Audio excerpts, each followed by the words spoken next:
And thank you all for joining the talk. I grew up in Pakistan. In those years, I had never met a Jewish person. Pakistan is pro-Palestinian, and to this day, Pakistan has not recognized Israel. So I had always viewed the Jews through the lens of the Israeli-Palestinian conflict. In fact, my father's passport was stamped all countries of the world except Israel. And that is literally where I came from when I came to the United States in 1971. Walter, had you ever met a Muslim? No, Sabeeha, I hadn't met a Muslim well into my early 20s. And I also just want to say, before I go on, just how moved I was by the service so far, and really feel like I want to be part of what you're doing going forward. So I'll be in touch with you all. But anyway, I had never met a Muslim until my early 20s. I grew up not so far from you in Pittsburgh, in a suburb of Pittsburgh. I was the only Jewish child, the only Jewish child in a Gentile suburb. And then at the age of 11, we went to live in Israel, which was very interesting. That my father got a sabbatical year at the Weizmann Institute of Science. And so I spent my 6th grade year in Israel. And I can't tell you how deeply at home and connected I felt to my true self as a Jew.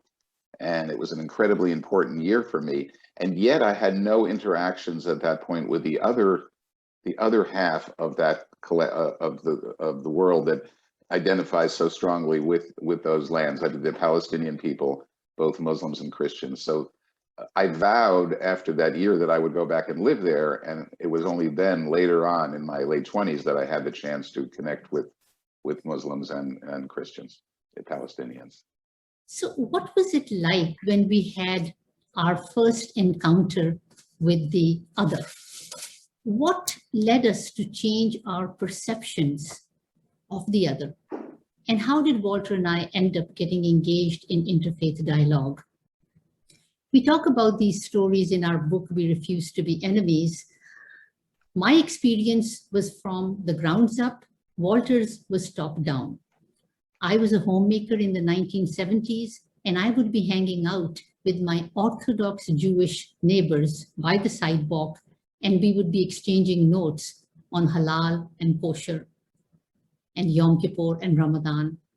And Walter was a journalist, and he was interviewing Palestinians in Israel, connecting personally with Muslims, Christians, and Druze.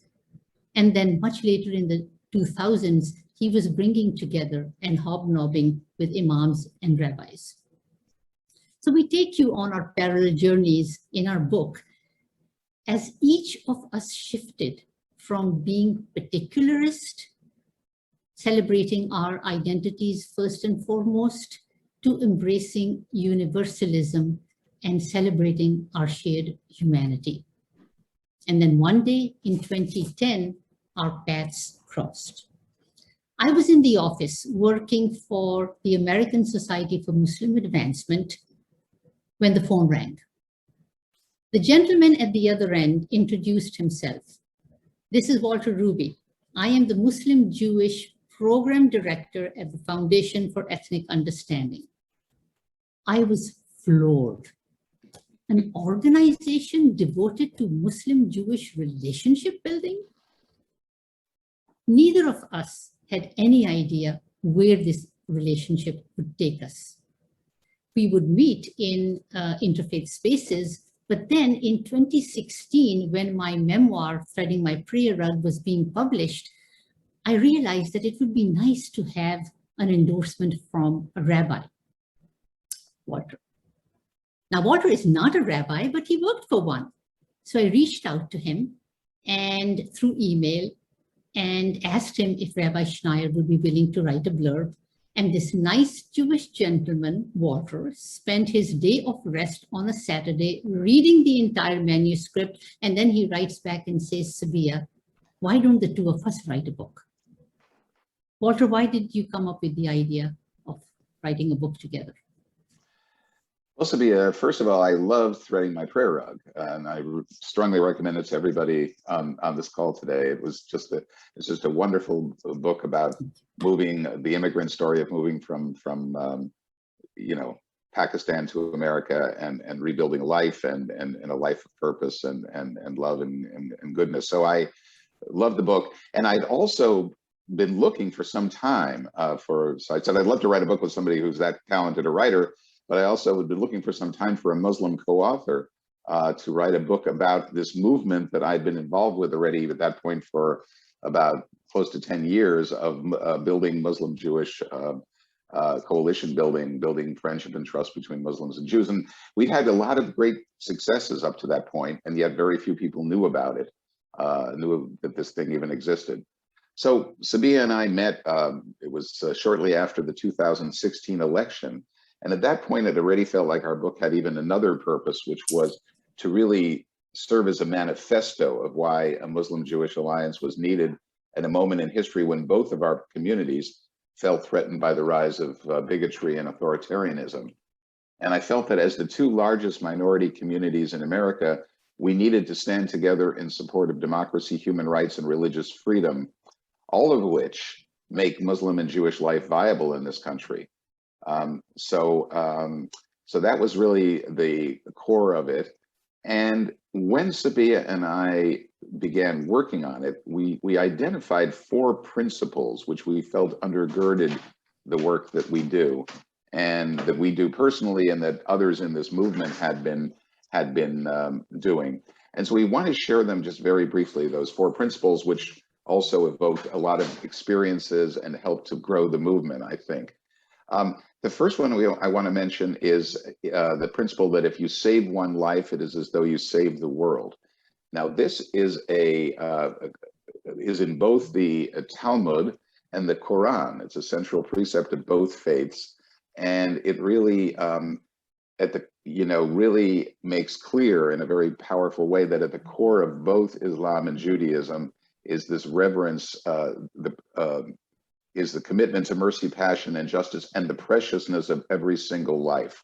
So very, very important. The thing is that I had no idea that it was in the Quran until some years before Sabeeha and I wrote the book, when I attended a Muslim event, an event for a young Muslim gentleman who had actually, he was being honored because he had saved Jews on the subway who were actually being beaten in the New York City subway by anti-Semites, by some skinheads. He jumped into the fray, and when so I was there as a journalist, and his name was Hassan Askari, and the speaker was saying, as it says in Islam, as it says in the Quran, if you save one life, it is as though you saved all of humankind.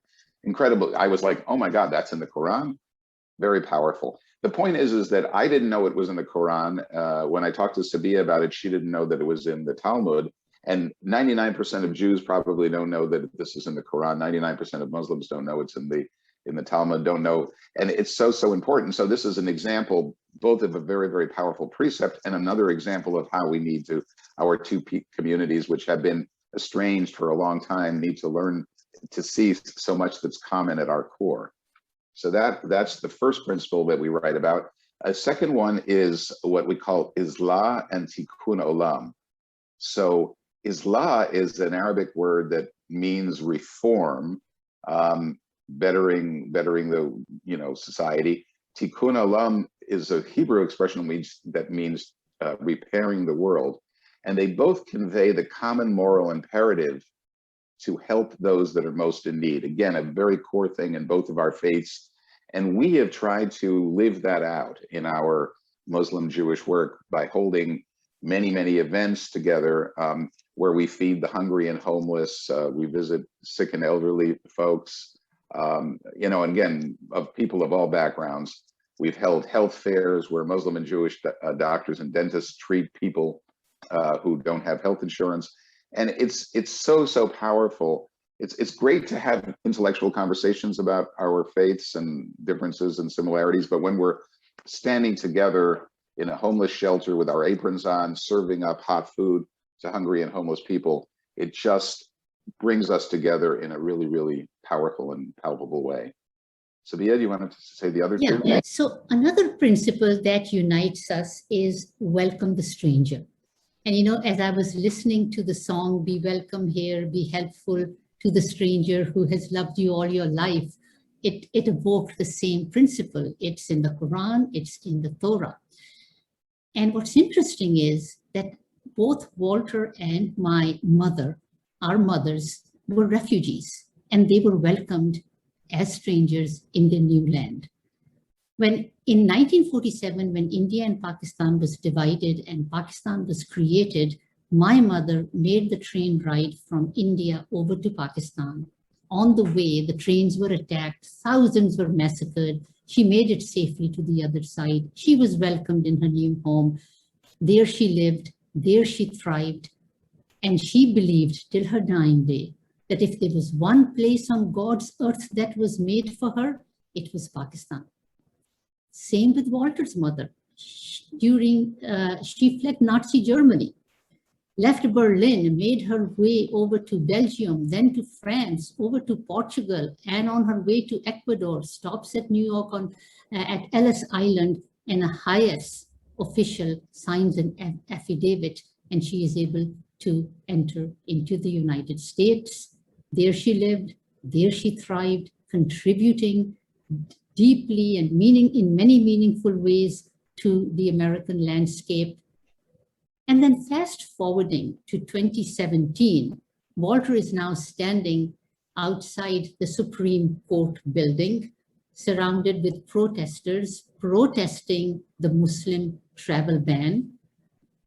And then Walter says to the crowd, my mother was a refugee. And when I hear these politicians sneering and calling them illegals, my mother was an illegal too. She, as they are saying, illegals are infesting America. She did not infest America. She uplifted it. You all know what happened after that.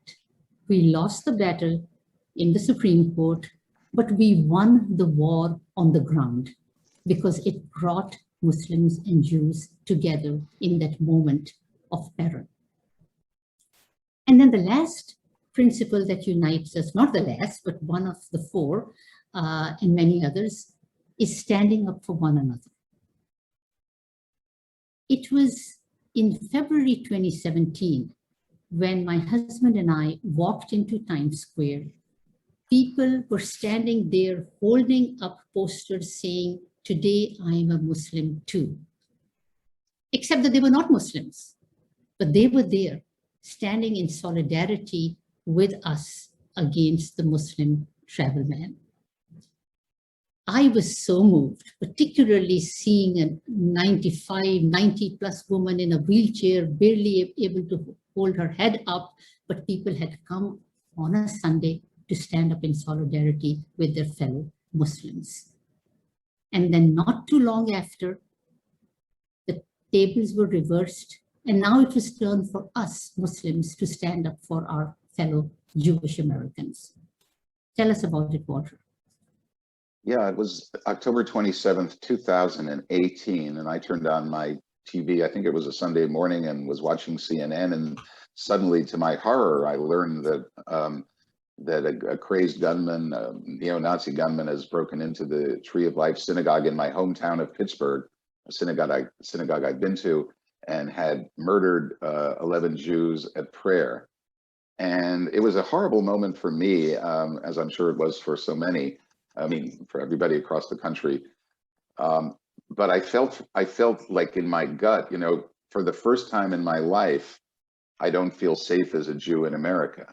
And as I was kind of dealing with that existential pain, I saw on the TV screen a group of Muslims in Muslim dress who had gathered outside of the Tree of Life from the Islamic Society of Pittsburgh, holding up signs expressing love and support for the congregation.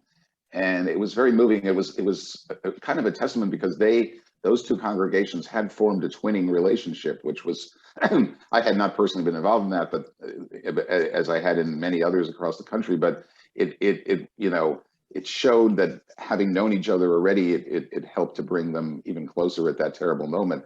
The folks from that society, Islamic Society of Pittsburgh, began a fundraising drive, which almost immediately morphed into a national Muslim fundraising drive on behalf of the Tree of Life.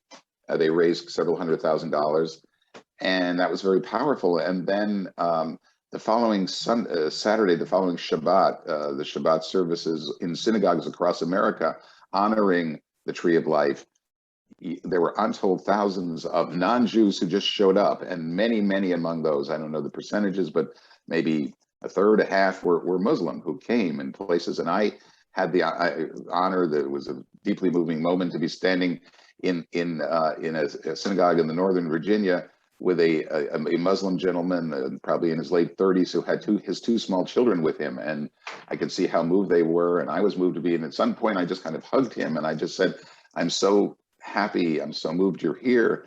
I do wonder, though, why you brought your two kids. I mean, isn't this too much for them?" And he said, "You know, no, I have to be here when my brothers and sisters are under attack, and I want them to be here. They need to have this as a life lesson. It's so, so important for all of us." So that was a moment like the moment Sabeeha described a little while earlier, that was like a moment of light in the darkness, and it was so, so powerful. And that light continues to shine for me and carries us forward into the work we continue to do. Sabeeha, do you want to talk about it? And then we brought a book out, and we maybe share a little on the impact of the book as we see it. Yeah.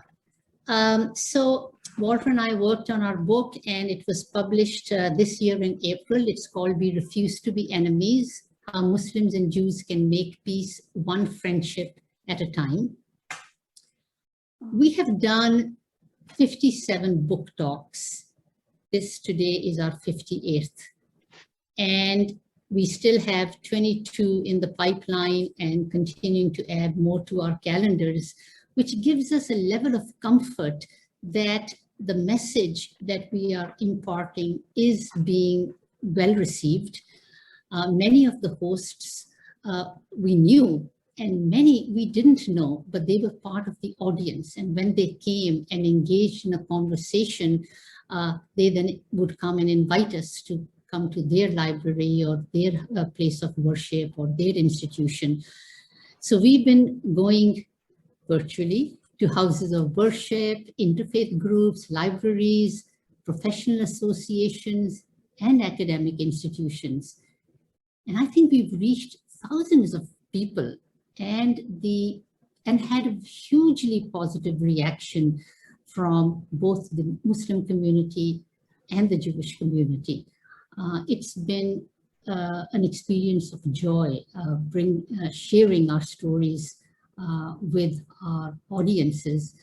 But what we had not anticipated was that as soon as our book was released, the conflict broke out in Gaza.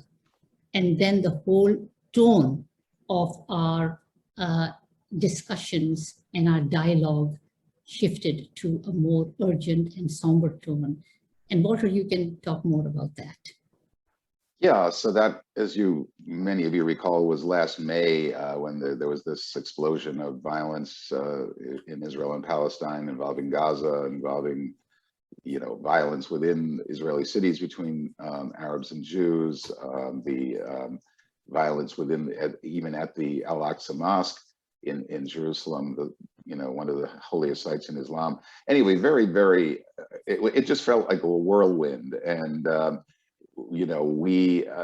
but what was so uplifting, I mean, it was a terrible time for all of us, and yet people were coming out of the woodworks. In fact, I think we got a bunch of new people calling, "Can we do a session with you?" That hadn't even been planned, and everyone was just craving. It felt like a safe space to come together and share their feelings and hear the other in a very real, a very meaningful way. Frankly, sometimes those talks were like group therapy, or maybe a little bit like the Circle of Miracles, what we're doing today, in a way that we hadn't done before. I mean, less structured, just more very emotive and sharing. And people were just thanking us so much for giving us that shared space. And I think, I remember saying, you know what, I'm just so happy to have this, because it was one of those channels of communication where other doors were slamming shut. We were there to share that. So that is what, then we took a hiatus during part of the summer, and now we're back and doing it again. And it's, continues to be a joy to do this, do these sessions, and we plan to go on for, quite a while. So that is basically what we wanted to share. And we really look forward to the discussion and answering questions. And a huge thanks to all of you for listening. Thank you. Thank you.